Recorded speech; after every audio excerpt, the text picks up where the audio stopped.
Guys, good afternoon. Tignan nyo, ang laki lang nabili naming manok dito sa amin.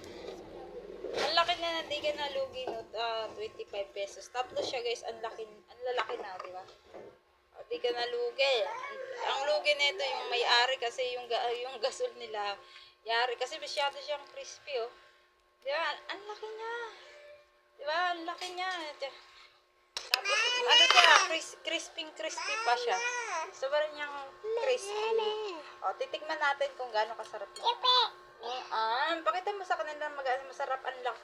Sobrang laki niya.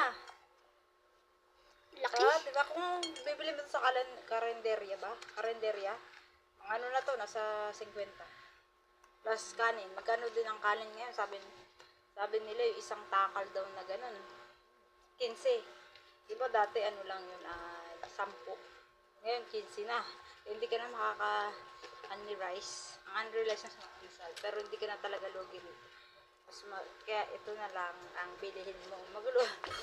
Mas okay nga sana bumili ka na lang ng ulam na luto kasi less gastos sa gasol ba. Kaso lang, isang ulaman lang yun kung hindi ka magluluto, diba? Mahirap naman ganun. Kawawa yung ano mo. Sahod mo mapupunta lang. Tapos wala ka ng ulam sa tanghali sa hapon. Pero pag nagluto ka, mas nakakatipid. Ito naman kaya bumili tayo kasi try natin kung masarap. Ang laki eh. Ang laki.